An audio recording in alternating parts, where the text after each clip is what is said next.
अपने देश में, अपने इसी देश में, जो हमारे लिए जान से भी प्यारा देश है, इसी देश में धार्मिक उन्माद और कट्टरता का बीज बोने वाले मौलानाओं, आपको शर्म नहीं आती? मौलवियों, आपको शर्म नहीं आती? इस्लामिक स्कॉलर, आपको शर्म नहीं आती? ऐसे कुछ हिंदुवादी नेता भी हैं जो आग में घी डालने का काम करते हैं, उन्हें शर्म नहीं आती? आखिर हो क्या गया है? आज क्यों आप लोग आपस में, समाज में ही एक दूसरे के बीच नफरत का बीज बो रहे हैं, धार्मिक उन्माद फैलाने की कोशिश कर रहे हैं? एक मौलाना है, इस्लामिक स्कॉलर हैं, वो तो खुलकर टीवी पर बोल रहे हैं, टीवी डिबेट में बोल रहे हैं कि आज यहां के हिंदू, भारत के हिंदू बांग्लादेश में जो हो रहा है उसका बदला यहां के मुसलमानों से लेना चाहते हैं। आखिर आप कहना क्या चाहते हैं? बेशर्मी की हद है, शर्म नहीं आती आपको? पड़ोसी देश में जो हो रहा है उस चीज को लेकर आप यहां पर धार्मिक उन्माद फैला रहे हैं। नाम भी बता देता हूं, मौलाना साहब का नाम कौन है? ये नूर अहमद अजहरी। जी हां, नूर अहमद अजहरी नाम के ये शख्स खुद को इस्लामिक स्कॉलर कहते हैं। इस्लामिक स्कॉलर मतलब इस्लामिक विद्वान। इस्लामिक विद्वान का नाम क्यों खराब कर रहे हैं? एक इस्लामिक विद्वान का काम क्या होता है? समाज को जोड़ना।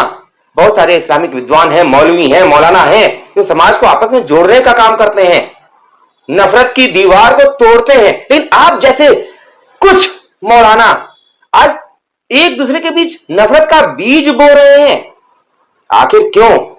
आज की ही बात है, आज ही एक न्यूज चैनल पर, टीवी पर डिबेट शो चल रहा था, उसमें राजस्थान की एक घटना पर चर्चा चल रही थी, जहां एक नाबालिग बच्चे ने दूसरे की हत्या कर दी चाकू घोंपकर, और पता चला कि वे जो अपराधी थे, जो बच्चा था अपराधी था, वो संयोग की बात है। देखिए यहां मैं साफ साफ कह रहा हूं, संयोग की बात है। संयोग की बात है कि वो एक मुसलमान था। जिसका मतलब ये नहीं कि हर मुसलमान ऐसा कर रहा है, ऐसा जो भी बोलता है उसका मैं विरोध करता हूं। लेकिन जब इस विषय को लेकर डिबेट चल रहा था टेलीविजन पर, दो पक्ष के लोग थे। एक हनुमानगढ़ी के महंत राजू दास जी थे, इस्लामिक स्कॉलर थे नूर अहमद अजहरी जी, और भी कई लोग थे। विश्व हिंदू परिषद के नेता आलोक कुमार भी बाद में इस डिबेट का हिस्सा बने। लेकिन इससे पहले, और हां, एक और बात इसमें ध्यान दिला दूं, देश का एक ऐसा दल है, एक ऐसी राजनीतिक पार्टी है जो खुलकर देश विरोधी काम करती है, खुलकर, और उस पार्टी का नाम है AIMIM, असदुद्दीन ओवैसी जी, जिनके भाई ने तो 15 मिनट का अल्टीमेटम दिया था कि 15 मिनट के लिए पुलिस हटा दो और हम इन हिंदुओं का क्या करेंगे, ऐसा कहा था। तो ऐसे नफरती बीज बोने वाले लोगों के नेता भी, प्रवक्ता भी इस डिबेट में थे। उनके मुंह से तो जहर ही निकलेगा, उगलेंगे वो। उनके मुंह से कभी सद्भावना की बात तो निकलेगी नहीं। आतंकवादियों के लिए, अपराधियों के लिए मरने लगते हैं, हाय तौबा मचाने लगते हैं। जिस बच्चे ने गलत काम किया उसके पक्ष में खड़े हो जाते हैं ये ऐसे घृणित नेता, AIMIM के नेता। और कुछ, सभी इस्लामिक स्कॉलर की बात नहीं कर रहा हूं, लेकिन कुछ इस्लामिक स्कॉलर इससे भी 2 कदम आगे बढ़कर बोल जाते हैं कि बांग्लादेश में जो हो रहा है ना, उसका बदला यहां के हिंदू यहां के मुसलमानों से लेना चाहते हैं। आखिर आप कहना क्या चाहते हैं? हिंदू और मुसलमान के बीच नफरत का बीज बोकर, नफरत की दीवार पैदा करके आप देश को दंगे की आग में झोंकना चाहते हैं। पुलिस प्रशासन को इस पर तुरंत संज्ञान लेना चाहिए। इस जो भी ये व्यक्ति है ना इस्लामिक स्कॉलर के नाम पर, उस व्यक्ति को तत्काल गिरफ्तार करना चाहिए। उन्मादी भाषण देने के नाम पर, मजहबी भाषण देने के नाम पर, और 2 समुदाय के बीच उन्माद फैलाने के नाम पर ऐसे लोगों को कहीं जगह नहीं मिलनी चाहिए। ऐसे लोग ये तो अपना बोलकर निकल गए कि आज का यहां का हिंदू यहां के मुसलमानों से बदला लेना चाहता है, बांग्लादेश का बदला यहां के मुसलमानों से लेना चाहता है। लेकिन इन्होंने ये नहीं सोचा कि एक छोटी सी बात बोलकर आपने तो अपनी राजनीति चमकाने का काम कर दिया, लेकिन दोनों समुदाय में कुछ नासमझ लोग भी होंगे और ये नासमझ लोग आपस में जब लड़ कटेंगे, लड़ मरेंगे, दंगा होगा, न जाने कितनी महिलाएं विधवा होंगी, कितने बच्चे अनाथ होंगे। उस समय आप राजनीति की रोटियां सेकेंगे? नूर अहमद अजहरी जी, शर्म से डूब मरो। आप ना इस्लामिक स्कॉलर हैं और ना ही इंसान हैं। आप जैसा व्यक्ति तो आतंकवादी है, आतंकवादी। जितनी भी खुफिया एजेंसियां हैं ना, ढूंढिए इस आदमी को।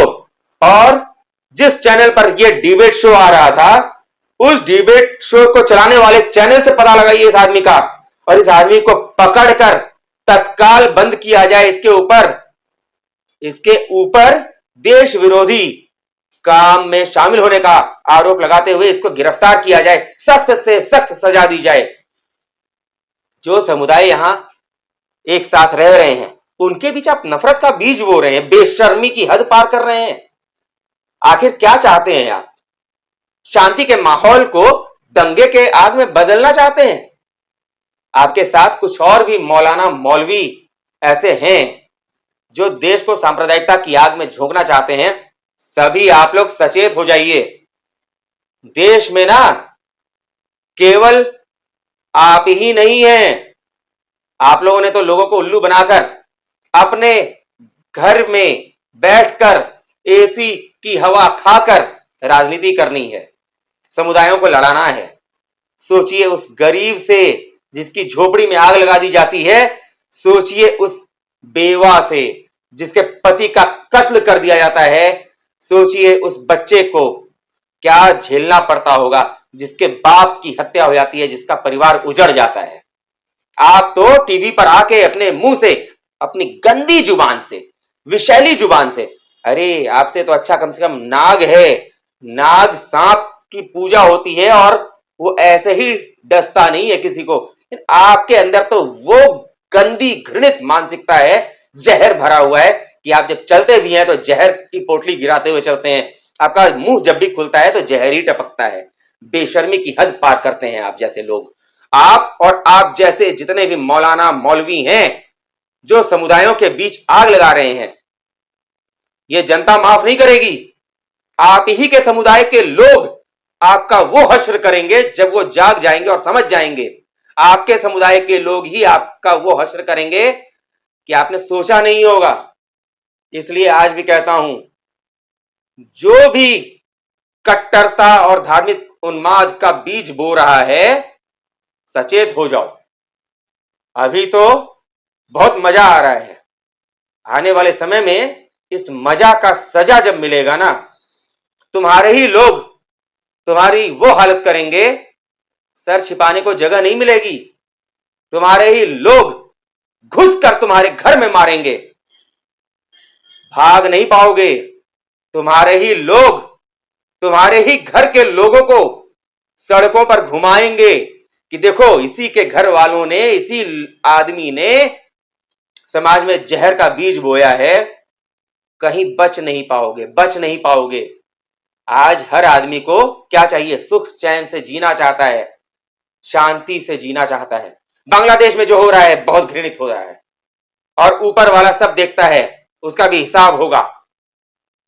चाहे कोई भी करे, चाहे हमारे देश का प्रधानमंत्री हो, गृह मंत्री हो, या उनके देश का प्रधानमंत्री हो, गृह मंत्री हो, हिसाब तो होगा। आज वहां का हिंदू जिस तरह से लाचार हुआ पड़ा है, जिस मंदिर ने भूखे नंगे मरते हुए लोगों को, उन बांग्लादेशियों को रहने को शरण दिया, उनको खाने को निवाला दिया, आज उस मंदिर को बर्बाद कर दिया। इसका हिसाब तो होगा। लेकिन तुम जैसे मौलाना मौलवी इस्लामिक स्कॉलर जिस तरह से अपने देश में नफरत का बीज बो रहे हो ना, कहीं ऐसा ना हो कि वहां का हिसाब होने से पहले तुम्हारे ही समाज के लोग तुम्हारा हिसाब कर दें। और हिसाब चुकता होते देर नहीं लगती, हिसाब तो होगा। नफरती बीज बोना छोड़ दो, बंद कर दो, नहीं तो हिसाब होकर रहेगा, चाहे कोई भी करे। अधिक उम्मीद तो है कि तुम्हारे ही समुदाय के लोग तुम्हारा हिसाब करेंगे। संभल जाओ। नहीं तो आने वाला समय तुम्हारे लिए खतरनाक होने वाला है। इस देश में, इस समाज में, इस सभ्यता में, इस संस्कृति में, हमारे देश के अंदर नफरत बोने वालों के लिए कोई जगह नहीं है। ध्यान रखना, तुम्हारी तो आदत है चलते फिरते मुंह से जहर उगलना। बंद कर दो इस आदत को। जिस रास्ते पर चलना है सही, उस रास्ते पर चलो। खुद को इस्लामिक स्कॉलर कहते हो, इस्लामिक स्कॉलर कहते हो, तो लोगों को प्रेम का पाठ सिखाओ, पढ़ाओ, एक दूसरे के साथ मिलकर आगे बढ़ना सिखाओ। ये नहीं कि आज यहां के हिंदू हमारे से बदला लेंगे। अरे बेशर्म, यहां बदले की बात नहीं है, यहां प्रेम से आगे बढ़कर चलने की बात है। इसलिए सचेत हो जाओ, संभल जाओ, नफरत मत बो, नहीं तो ये नफरत की आग तुम्हें भस्म कर देगी। ध्यान रहे।